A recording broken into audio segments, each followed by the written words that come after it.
Hello, my name is Valerie. I am an SI tutor for developmental math, and I am sponsored by the Office of Student Success. And today I'm going to be talking to you about identifying asymptotes of a rational function. So the first type of asymptote we have are called vertical asymptotes.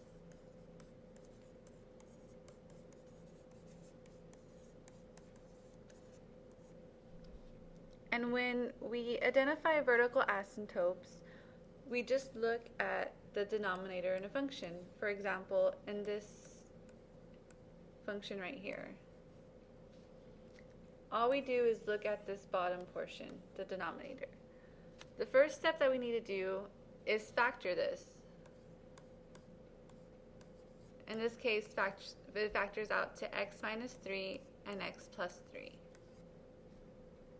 Then what we do is we set each of these to 0 and solve for x.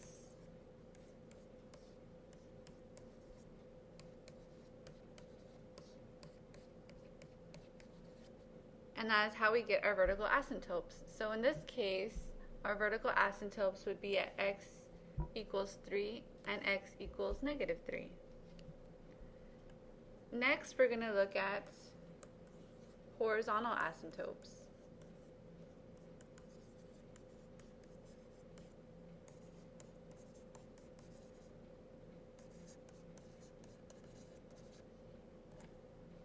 Now with horizontal asymptotes, it's a little bit different. There's 3 different situations. I'm going to give you the first situation in this example here.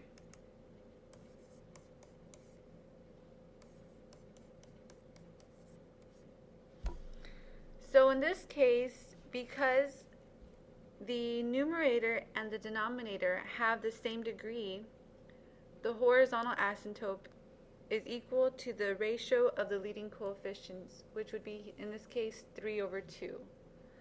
Since on the numerator, the power is 1, and in the denominator, the power is 1.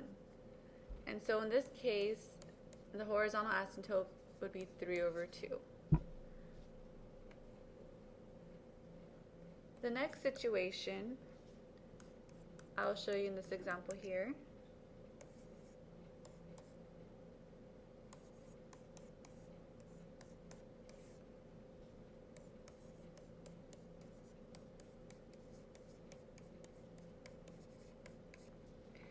Is when the degree of the numerator is less than the degree of the denominator.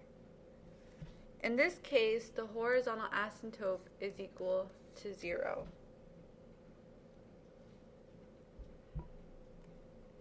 And then in the last situation,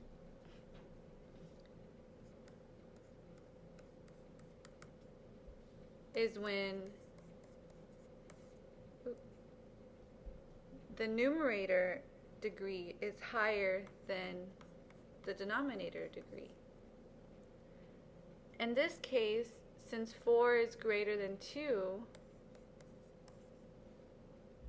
the horizontal asymptote would be, there wouldn't be any. It would be none. But it has to be 2 degrees or more greater. Because if it's only 1 degree more, then that goes to our third type of asymptote, which is called the oblique asymptote.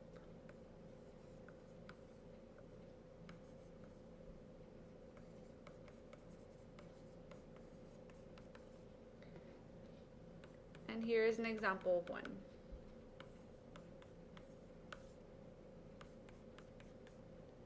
As we can see here, the numerator degree is 1 degree higher than the denominator. In that case, there is an oblique asymptote, and we have to do log division.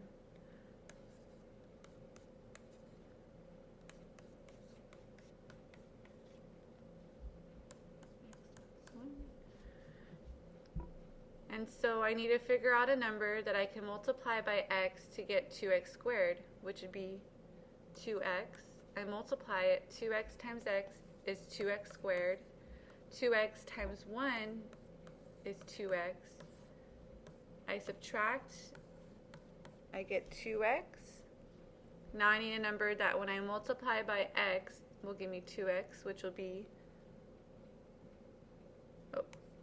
negative 2. Negative 2 times 2x will be negative 2x.